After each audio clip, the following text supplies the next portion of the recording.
Olá a todos e todas que nos acompanham em mais um UltraScast, hoje com o tema Mente Sã, a base sólida do desenvolvimento humano. E olha que foi uma grande coincidência de vocês estarem vendo aí no mês de setembro, dia 3 de setembro, viu?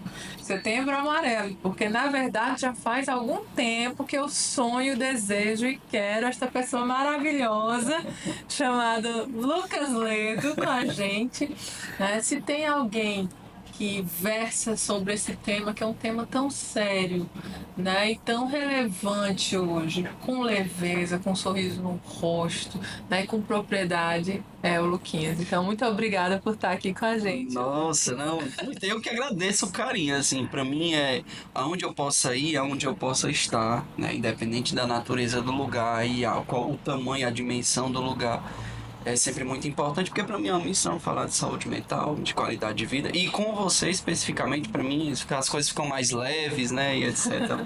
Muito obrigado, Paulinho, pelo convite, eu fico muito feliz. E vai ser de grande valia pra quem tá estudando a gente, com certeza, quem tá estudando, quem tá vendo, enfim. Muito obrigado. Eu que agradeço.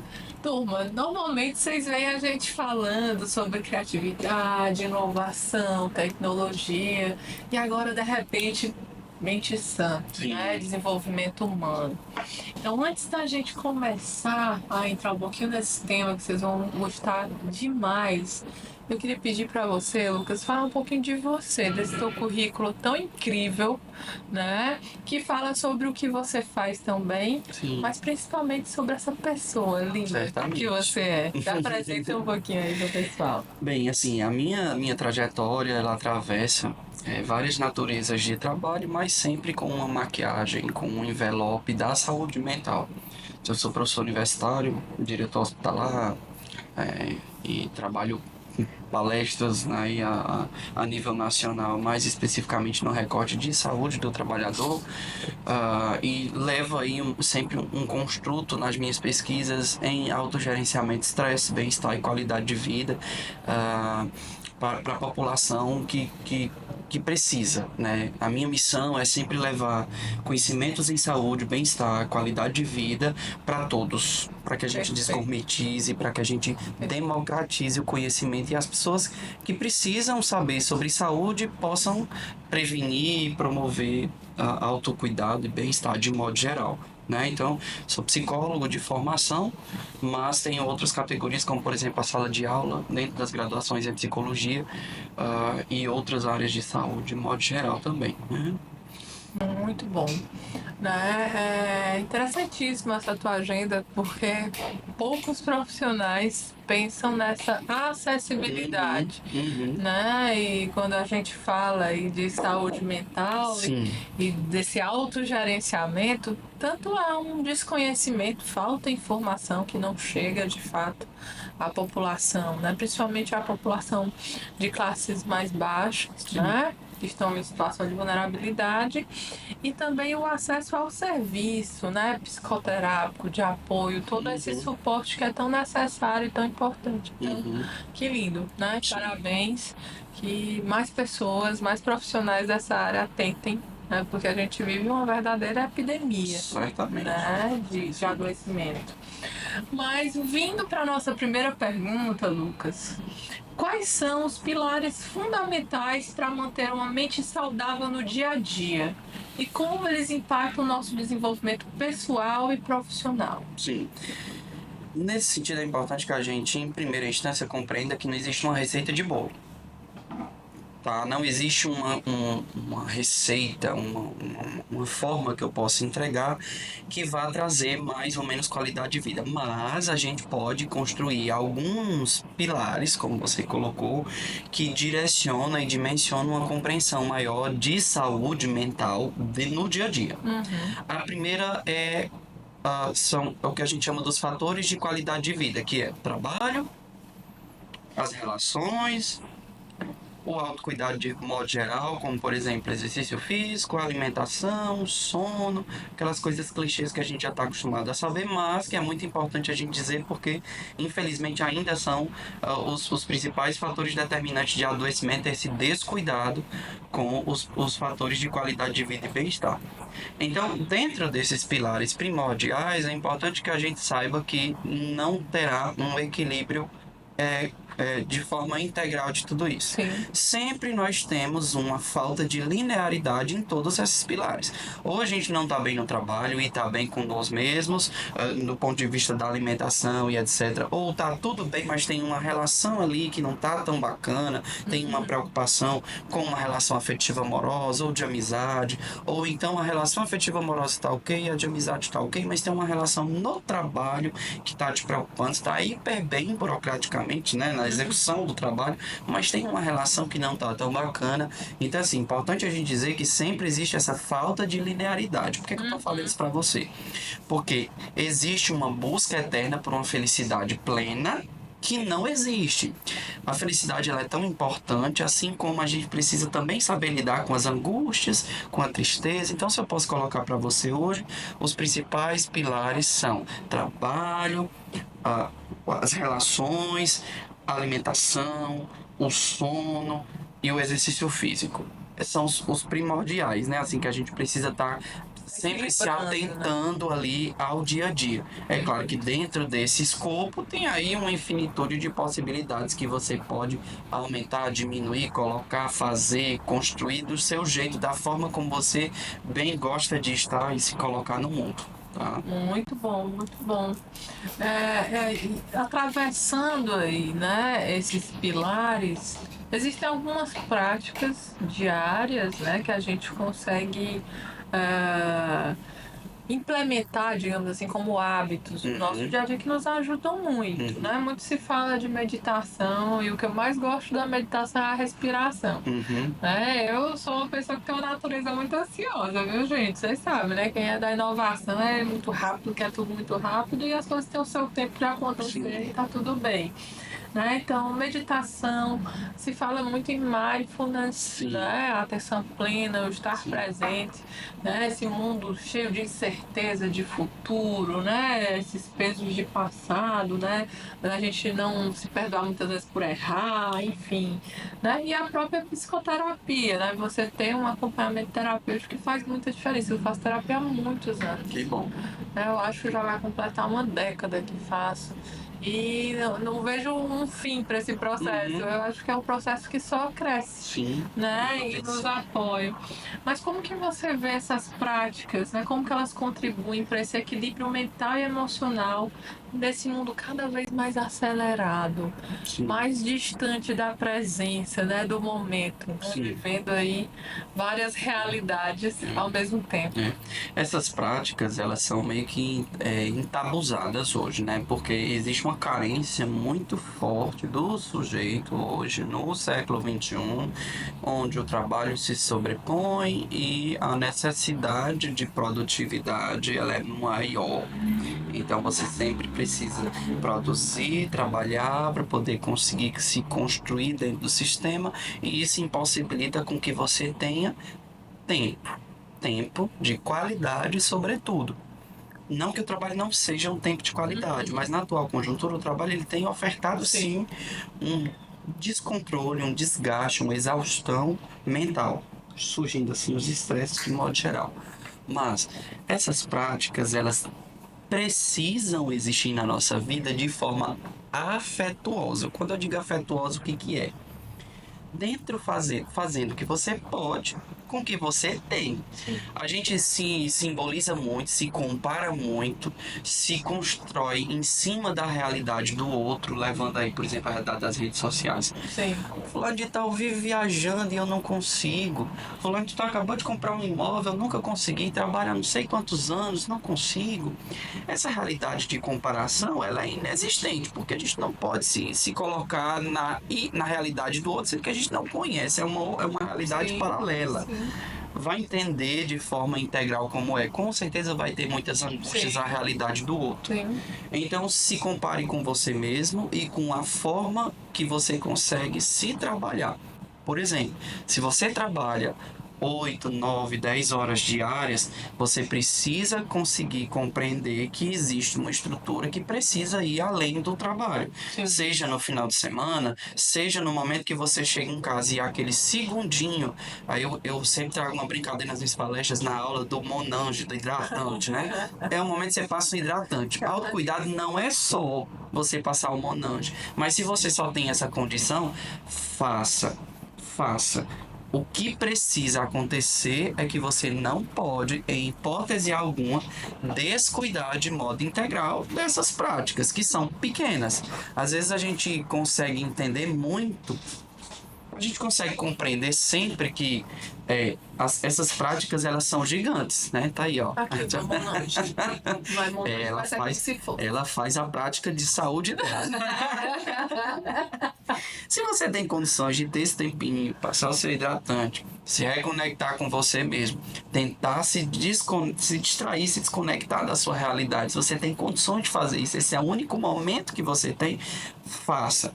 Por quê? A gente acaba criando uma realidade muito paralela de achar que saúde mental é você conseguir viajar para aquela sua viagem dos sonhos. Também, mas pois bem, existe uma realidade no dia a dia que é processual, que se você descuidar, você não vai conseguir fazer essa viagem, porque bem provavelmente você vai adoecer ou você só vai trabalhar para subsistir. E é muito silencioso, né, tudo isso, Lucas. Assim, eu não tenho vergonha nenhuma de expor aqui também. Em alguns momentos eu já tive um momento de burnout, né? E não desejo para ninguém passar por isso na vida, né? Então não tem nada de romântico em trabalhar demais, não tem nada de romântico em não se priorizar. Uhum. Eu precisei aprender pelo pior caminho, né? Certamente. Experimentando, né, o que é uma paralisação, o que é um sentimento muito forte de não consigo, né, de perder a animosidade pelo trabalho, né, isso já aconteceu comigo, né, mas eu tive apoio, né, eu pedi ajuda, tive apoio, né, e consegui chegar do outro lado, e acho que a gente consegue primeiro se observando, não precisa chegar nesse ponto, né? Então, o que eu posso fazer aqui? Hoje tem no YouTube meditações guiadas de 5 minutos, de 3 minutos. Então, depois da pandemia, eu tenho vários escritórios, né? Mas a minha base é home office. Então, se eu estou em home office, antes de começar, eu faço ali meus 5 minutinhos de meditação, minha oraçãozinha, né? Pelo menos 3 vezes por semana eu tento fazer pelo menos 1 hora de exercício físico na academia. Em casa não estava funcionando. Comprei uma bicicleta, mas fica lá, né? Você precisa socializar, até isso. Então, você vai achando os seus caminhos. Exatamente, são estratégias. Como você bem falou no começo, achar o mundo perfeito é uma busca constante, né? Mas a gente está ali atento e forte e fazendo o que a gente consegue fazer dentro das condições que a gente tem. Exatamente. Não é verdade? Então, aproveitando aí que já falei desse meu episódio, né? Quais são, Luquinhas, os sinais de alerta de uma mente sobrecarregada ou em sofrimento? E quais os passos iniciais que a gente pode dar para buscar ajuda ou promover mudança? Tá, eu vou começar pelos sinais individuais, porque a gente consegue passar deles para os sintomas coletivos. É importante a gente dizer que, de modo geral, um conjunto maior, tudo que te paralisa de uma forma intensa e frequente é uma luz que se acende. Então esteja muito atento às mudanças radicais de comportamento, dentro e fora do ambiente de trabalho. A gente está falando de um ambiente hostil, não necessariamente seja um ambiente de trabalho, mas qualquer ambiente social pode proporcionar um ambiente hostil, isso é fato. Mas, se você gostava de ter uma rotina de você sair com seus amigos para poder jogar um futebol, você sair com seus amigos para poder tomar umas cervejas todo final de semana, você tinha uma prática de se cuidar, de passar um produto, um creme, alguma coisa, fazer sua skincare, e isso começou a se perder e você já não tem mais tanta energia vital para isso. Então, quando isso começa a acontecer, é um sinal muito importante do ponto de vista clínico para a gente entender que tem algo de errado. Sim. Porque você está começando a descuidar de você. Outras formas, levando em consideração a exaustão, é de fato o cansaço, e não só aquele cansaço físico, mas é um cansaço que te impossibilita de realizar suas atividades funcionais, Sim. né? Que te paralisa, inclusive, de você querer sair de casa para realizar o trabalho, se você trabalha presencial ou se você trabalha home office, de você, inclusive, até levantar da cama para começar. E veja bem, eu não estou falando do cansaço cotidiano, o cansaço que a vida nos oferece, porque de Aquela fato a vida sonequinha, 10 minutos a mais. também. Mas eu tô falando naquele sofrimento que pesa e que Sim. tem uma frequência e que tem, Sim. um crescimento expressivo disso, né? Você vai percebendo que você antes demorava 10 minutos para atrasar para o trabalho, passou para 30, passou para um turno, você não consegue mais ir trabalhar de maneira alguma, você não consegue nem mais levantar da cama. Isso significa uma exaustão mental. E aí a gente entra nos adoecimentos organizacionais, ocupacionais de modo geral, como o próprio burnout, como você citou, né? As dores corporais a gente precisa tomar muito atento, porque todo o sistema nervoso ele está diretamente interligado com o nosso corpo. Então, as dores no tônus muscular, né? Dores nas pernas, que a gente não teve nenhum tipo de desgaste físico, mas as pernas ficam doloridas o dia inteiro, de manhã cedinho, né? As febres, as questões dermatológicas, né? São sintomas psicossomáticos Sim. que estão interligados a uma questão de exaustão.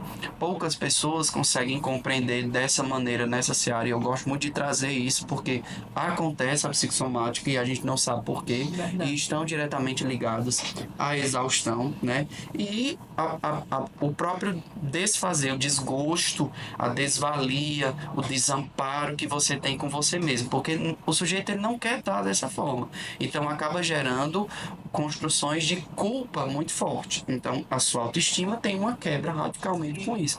Por que que eu estou fazendo isso? Por que que eu não consigo? Eu sou uma pessoa preguiçosa, eu sou uma pessoa que não consigo crescer na vida, eu nunca vou crescer. Gera esses pensamentos que são intrusivos, de desvalia, né? Que a gente chama de desvalia e desamparo. Você se autodesampara e se sente desamparado muitas vezes. Então, todos esses sinais que são de construto físico, psicológico, podem dar pra gente indícios. Então, fiquem atentos, porque tem uma linha muito tênue entre sintomas do dia a dia, do Sim. cansaço. Você teve aquela semana exaustiva, uma reunião de alinhamento que você precisou fazer, que te desgastou, aquela reunião séria com o seu chefe, de cobrança de metas, enfim. Isso faz parte da nossa vida inserida no sistema. Isso faz parte. Desde que você não tenha mudanças radicais de comportamento a ponto de lhe paralisar. Quando isso acontecer, é uma luz que se acende. E a gente tem uma racionalidade muitas vezes para perceber isso. E quando não tem, a gente se utiliza dos agentes externos. Perfeito. Nossos amigos, nossa rede de apoio que fala assim, sempre tem. Tá mudado, Tá tudo bem, bem. não procura mais a gente, não sai mais com a gente, tu gostava tanto de sair, não sai mais, tá tudo bem. A gente precisa dar ouvidos muitas vezes a isso, nem que seja para a gente se questionar. Por mais que não seja realidade, mas para a gente se questionar dessa dialógica, né? Muito importante. Antes de começar aqui o nosso podcast, Lucas, a gente estava tendo uma conversa bem interessante sobre a corresponsabilidade das empresas, né?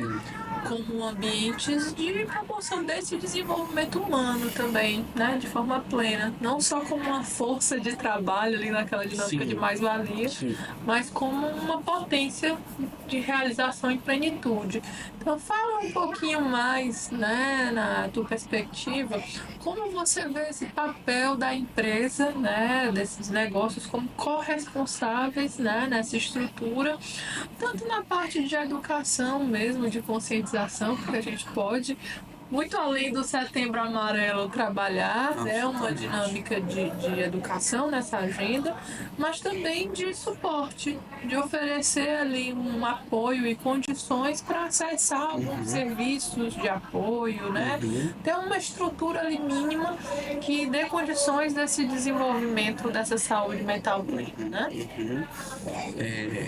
Em primeira instância, é importante a gente dizer que todo e qualquer sucesso da empresa está diretamente relacionado ao capital humano.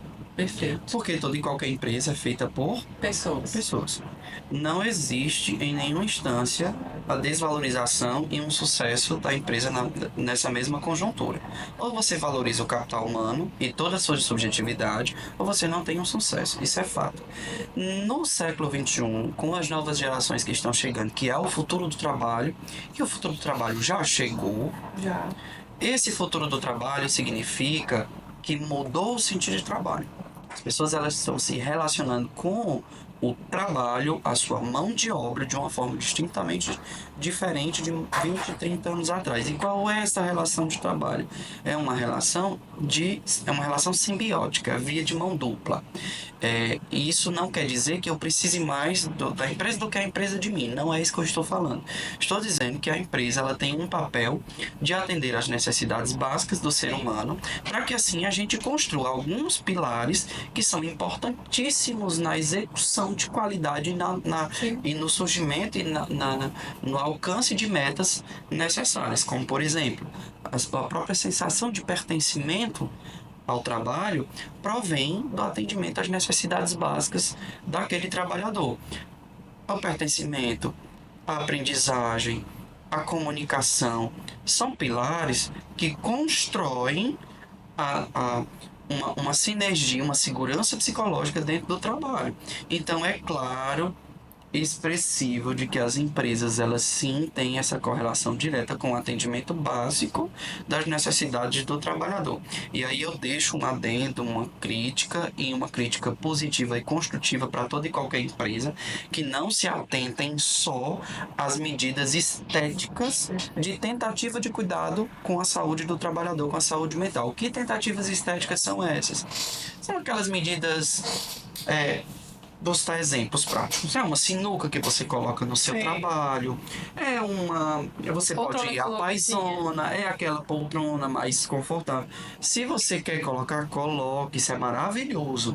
Desde que você tenha uma agenda, uma pauta cotidiana, frequente, em psicoeducação, falando sobre saúde, falando sobre sintomas, falando sobre a importância de uma comunicação viável dentro do trabalho, falando sobre o cuidado financeiro com os trabalhadores, falando sobre o cuidado de modo geral na pauta de saúde. Isso é uma das práticas que atravessa afetuosamente a vida desse trabalhador e a gente consegue fazer com que as pessoas consigam escutar mais sobre saúde. A outra pauta é a oferta de atendimentos clínicos mesmo, como a própria psicoterapia e outras instâncias não médicas que corroboram com o acesso à saúde. Então nós estamos falando aqui para públicos que podem ter muito acesso a isso e que não vai precisar tanto da empresa, mas nós podemos aqui estar falando de um chão de fábrica, de alguém que tem uma empresa que tem hoje 1.500 colaboradores de chão de fábrica, que tem um nível político, econômico, social que seja menor e não tem acesso a isso. E que por vezes, se você oferta, você vai estar investindo diretamente na produtividade e assim numa conduta mais saudável da empresa. Tá? Então esses dois pilares eles são muito importantes para que a empresa possa entender que é sim o papel dela e que ela precisa ofertar a partir de então. Tá? A partir daí surgem outras instâncias que a gente discute dentro das nuances. Mas se você já pensa sobre ofertar isso, psicoterapia e um cuidado em educação e saúde, você já está começando muito bem. Muito bom, Luquinhas. A gente vê aí a tecnologia adentrando esse mundo dos negócios muito forte. E junto com ela, logicamente, a automação de muitos processos, né? A reconfiguração de muitas posições. Né? Isso gera muita ansiedade, mas também gera aí uma preocupação muito forte com o desenvolver esse potencial humano também como fonte de criatividade, né? De observar oportunidades, de propor melhorias, né? De desenvolver ainda mais o que é característico do ser humano. Porque tudo aquilo que for estruturado, linear e programado vai ser feito por um robô. Absolutamente. E aqui a dinâmica não é a gente competir com um robô, né? É a gente ser o que a gente é de melhor, cada vez mais humano. E ser humano e desenvolver esse potencial criativo passa muito por essa agenda de estarmos bem, né? De estar estarmos saudáveis, né? A mente sã é o combustível para esse desenvolvimento humano. Então, assim, de forma prática, né? Como que a gente pode, atravessando talvez a gente possa chamar de primeiro estágio, né? Que é dar as condições básicas para que eu tenha essa mente sã, eu dei um passo ou dois além, que é também ofertar um ambiente de estímulo à criatividade. Certamente. Você foi muito feliz quando você falou sobre o investimento no que há de melhor do trabalhador. E nós temos duas realidades. Ou você investe nesse potencial humano de criatividade, espontaneidade, qualificação, melhor entrega para aquele trabalho, ou você não investe e você vai ter um colaborador, um trabalhador que tem um potencial maravilhoso que adoece. Isso a gente vê pelos próprios dados dos últimos boletins epidemiológicos que colocam que as pessoas que adoecem são os melhores trabalhadores, os melhores potenciais humanos. Muitas vezes por uma falta até de investimento nisso. Então vamos lá. Trazer condições além das necessidades básicas, é necessário que a gente faça um trabalho prioritário com as lideranças. Lideranças essas que podem ser os agentes adoecedores ou as próprias pessoas que estão adoecidas. Né? Podem ser agentes adoecedores, podem ser agentes que fornecem saúde, podem ser as pessoas que estão adoecendo. Perfeito. Isso democraticamente falando, ele pode estar em um desses três, tá? Você trazendo um trabalho com a liderança ela é fomentadora de segurança psicológica, né? Ela é uma modelagem para as demais equipes. Perfeito. É onde faz essa conversa, né, da alta gestão com os seus liderados e consegue fazer a manutenção daquela execução do trabalho de qualquer natureza. Por que eu estou dizendo isso? Porque a liderança ela pode ter investimento em saúde, ela pode ter investimento em capacitação e ela deve ter um investimento na melhoria das relações e também da comunicação de modo geral de sua equipe. Perfeito. Porque quando a gente tem uma liderança comprometida com o ideal humano da sua equipe, a sua equipe ela vai aprender a falar sobre os erros, principalmente. Falar sobre os erros gera uma sensação de autonomia e pertencimento. Que isso nada mais é do que segurança psicológica. Sim. É você que a gente chama dos silêncios organizacionais. É a gente quebrar com o silêncio organizacional e fazer com que as pessoas falem sobre você e sobre os seus erros. Isso é um investimento muito importante. Lucas, como é que a gente faz para investir isso de forma prática? Hoje você tem diversas plataformas que ofertam para a empresa desde campanhas educativas, trabalhos de mediação com profissionais qualificados para poder fazer essa quebra e a remodificação do clima organizacional com a liderança, entende? Perfeito. Então, tem estruturas, ferramentas importantes que você consegue investir e invista. Porque é só investindo na liderança que a gente consegue pegar o que há de melhor no potencial humano de seus liderados. Tá? Comece pelas lideranças, que passa a modelagem para os liderados. Se assim eu posso dar uma dica para todos vocês de forma prática. Bom, Luquinhas, caminhando aqui pro fim do nosso 3Cast, né? Que na verdade não tem fim, ele vai reverberar bastante aí nas mídias, né? E que fique aí os sinais de alerta, mas principalmente o carinho, né? Dizendo, ei, olha pra você mesmo um pouquinho, para um pouquinho, pensa, né, onde você tá e qual foi a última vez que você fez algo por você mesmo, né? Nem que seja o nosso Monange aqui do Lucas. Algo parecido com o nome, né? Algo parecido. Como é o meu caso, né? Então, a gente sempre fala no ambiente organizacional muita palavra sucesso. E sucesso vem do latim sucedere, Sim. que na verdade significa realizar algo. Então, eu penso, Lucas, que a gente precisa celebrar mais as nossas vitórias e as nossas conquistas, né? Mas nesse processo ele só se dá quando a gente tem consciência. Né? Quando a gente consegue assim, olhar para a nossa trajetória, olhar para o nosso presente consciente, pé no chão, enxergando, né, a realidade como ela se apresenta, né? E isso é bem complexo, Matrix, né? Mas na tua perspectiva, né, Lucas, como você vê aí a possibilidade do autocuidado e do autoconhecimento de forma prática, ajudando a guiar a nos guiar, né? Uhum. Nós leigos nesse assunto, Uhum. para esse sucesso, para essa autorrealização, né? O sucesso profissional, se a gente for pegar uma idealização social do que é empregada, por vezes a gente vai se angustiar muito, porque são tantas camadas de Exigências, né? exigência, de responsabilidade que é colocado pra gente, que a gente não consegue alcançar todas elas. É importante que você entenda o seu limite de atuação, seu limite humano, seu limite de modo geral.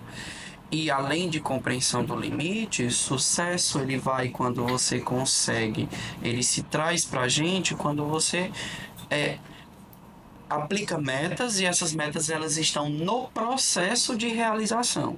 E óbvio, quando você alcança essa meta, seja uma meta profissional, seja uma meta interpessoal, seja uma meta de relação, o que seja, mas quando você consegue realizá-la, significa que o processo ele foi bacana. Sim. E você conseguiu alcançar esse objetivo, né? Aproprie-se, valorizem-se do processo de vida.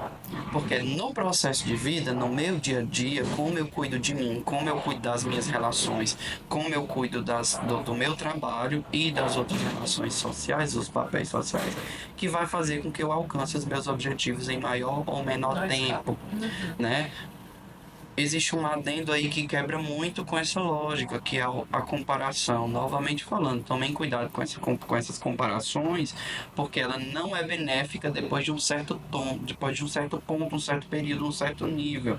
As redes sociais a gente se vê muito se comparando com o outro a todo instante. Então tomem cuidado com essa comparação, porque isso ela faz um movimento involuntário, você regride no seu alcance dos seus objetivos, porque você vai estar o tempo todo vendo a realidade do outro e não na sua realidade, nas suas dificuldades, a forma da sua resiliência e etc, né?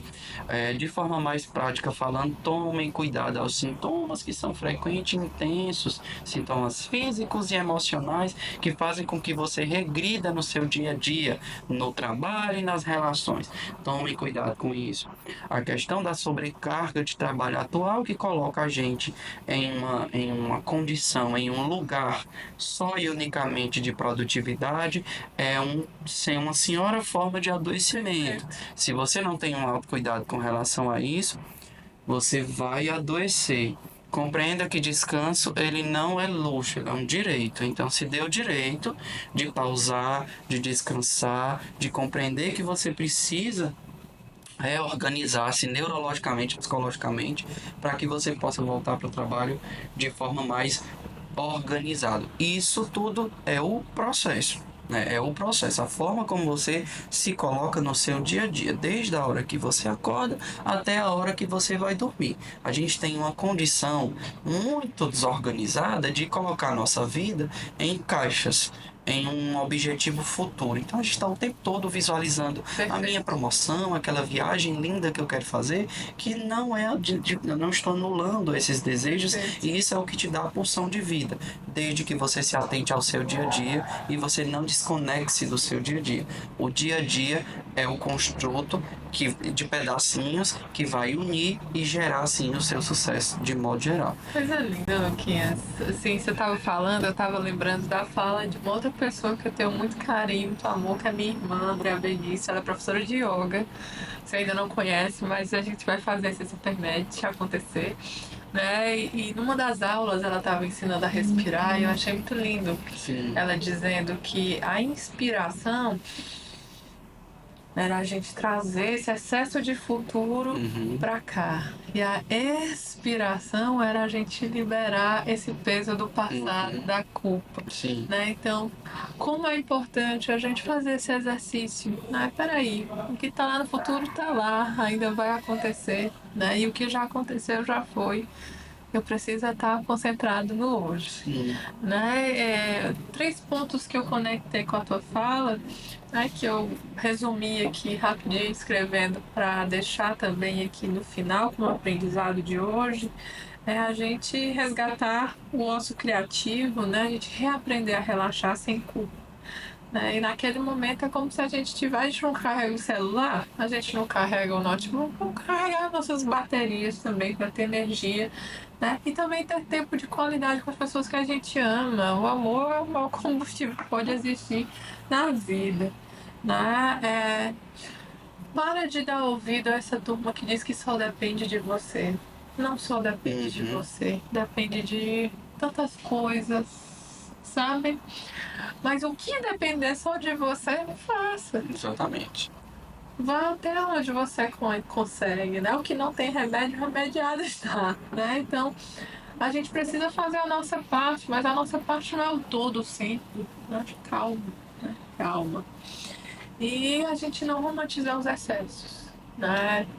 Durante muito tempo eu romantizei os excessos, né? E hoje a gente luta por dosar isso, por equilibrar, né? A gente não vai conseguir aí estar com os 6 pilares, né? 6 que você citou todo o tempo, perfeitos, mas a gente vai estar consciente e buscando, né? E se ouvindo, se observando e sendo feliz na jornada. Porque a gente não sabe até onde essa jornada vai. Exatamente. Mas que seja bacana, que seja intensa e que seja de verdade em cada minuto.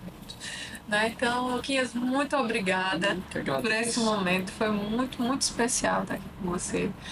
Você é um cara que às vezes eu fico pensando, meu Deus, ele tem uma agenda tão corrida. E essa agenda dele não é qualquer agenda, é uma agenda que ele entra em contato com essas feridas, né? E você é sempre muito leve, né? Eu digo, meu Deus, às vezes eu queria ser uma mosquinha pra saber como é esse bastidor.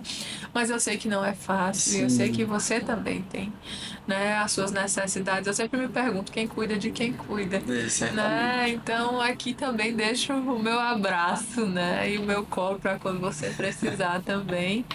E peço pra você deixar uma mensagem final pra turma que te ama, né? Que te acompanha. Tem um fã-clube, gente, esse homem. Ai, gente, olha, sei. Quando a gente entra em contato com outras almas humanas, eu deixo todas as técnicas e trago o que eu posso trazer de mim enquanto ser humano, né? Que é a minha leveza. A gente vive no tão corrido que a leveza, ela é o diferencial das relações hoje, né? Então, eu agradeço demais o convite. O que eu faço aqui é uma coisa que eu faço há 14 anos da minha vida, que é falar de saúde mental. E, infelizmente, a gente tem tido uma necessidade cada vez maior, né? Para falar sobre isso.